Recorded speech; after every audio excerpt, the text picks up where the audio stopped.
Doctor विवेक ने machine का switch दबाया। स्क्रीन पर नीली रोशनी फैल गई। रिया शांत लेटी थी। विवेक ने सेंसर को रिया के पेट पर घुमाया। मॉनिटर पर लहरें दौड़ने लगीं। अचानक उन लहरों के बीच एक आकृति उभरी। विवेक की उंगलियां रुक गईं। वह भ्रूण नहीं था।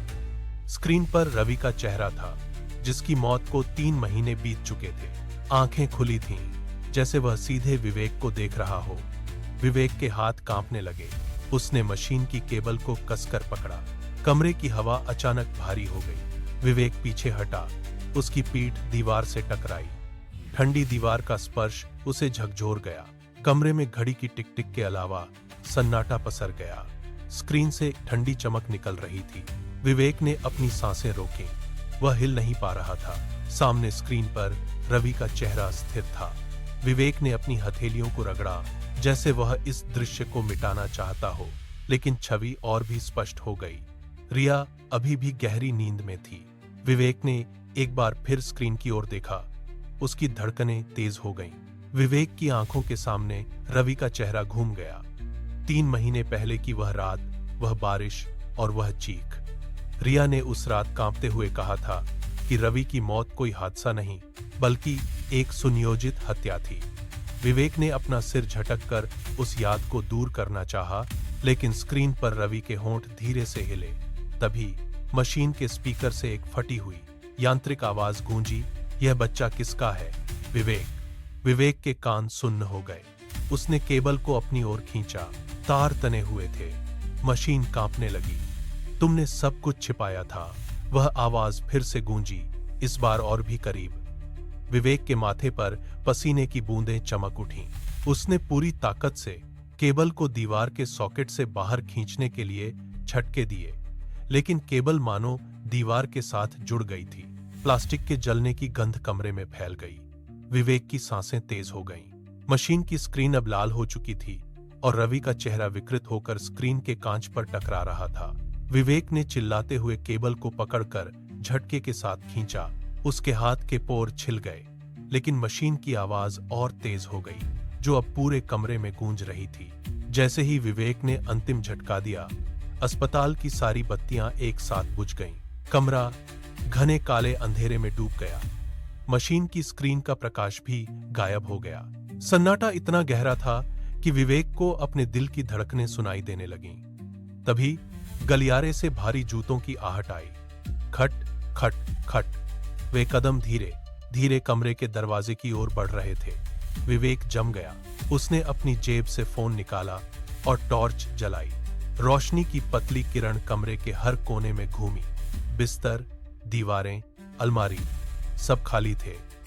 वह फर्श पर झुका, रोशनी को 1-1 इंच जमीन पर घुमाया। वहां कोई नहीं था। फिर भी जूतों की आवाज अब कमरे के अंदर गूंज रही थी। विवेक ने दरवाजे की ओर टॉर्च की रोशनी डाली। दरवाजा अंदर से बंद था। उसकी सांसें तेज हो गईं। उसने फोन को कसकर पकड़ लिया। अचानक उसके ठीक पीछे हवा में एक हलचल महसूस हुई। उसने तेजी से पीछे मुड़कर रोशनी डाली, लेकिन वहां केवल खाली हवा थी।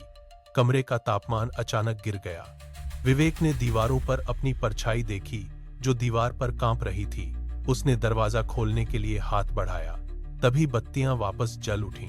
रोशनी की चकाचौंध में उसने देखा कि रिया फर्श पर बेसुध पड़ी थी और विवेक खुद वहां से ओझल था।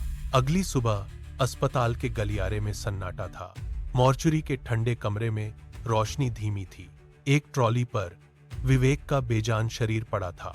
उसके पेट का हिस्सा फटा हुआ था, जहां ताजे खून से एक शब्द लिखा था, धोखा। शब्द इतने गहरे थे कि जैसे वे त्वचा को चीर कर लिखे गए हों।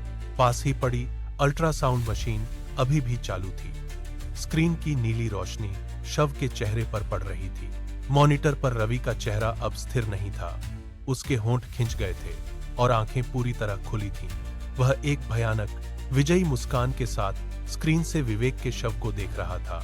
मशीन के भीतर से एक धीमी, स्थिर बीप की आवाज आ रही थी, जैसे किसी के दिल की धड़कन अभी भी चल रही हो।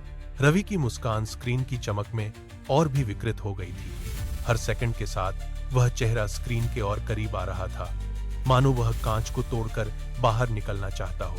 अस्पताल का कर्मचारी दरवाजा खोलकर अंदर दाखिल हुआ। उसने शव पर नजर डाली और कांप गया। उसने तुरंत स्क्रीन की ओर देखा, जहां रवि की मुस्कान अब एक ठहाके में बदल चुकी थी।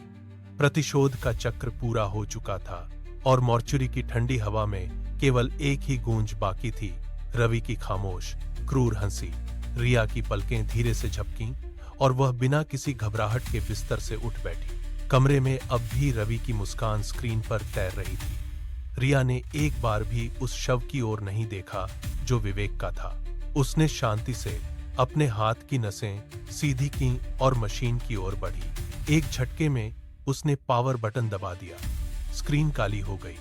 सन्नाटा फिर से कमरे में पसर गया। उसने अपनी जेब से एक पुरानी सिरिंज निकाली, उसे कपड़े से साफ किया और कचरे के डिब्बे में लापरवाही से फेंक दिया। उसकी चाल में कोई कंपन नहीं था। वह कमरे के दरवाजे तक गई और हैंडल थाम लिया। ठीक उसी पल बाहर गलियारे में डॉक्टर की आवाज गूंजी, अगला मरीज तैयार है।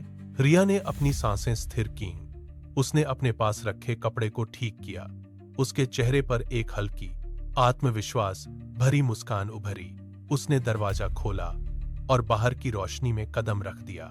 गलियारे में चलते हुए उसके जूतों की आवाज फर्श पर गूंजने लगी। वह वापस अस्पताल के सामान्य जीवन में मिल गई, जैसे कुछ हुआ ही ना हो।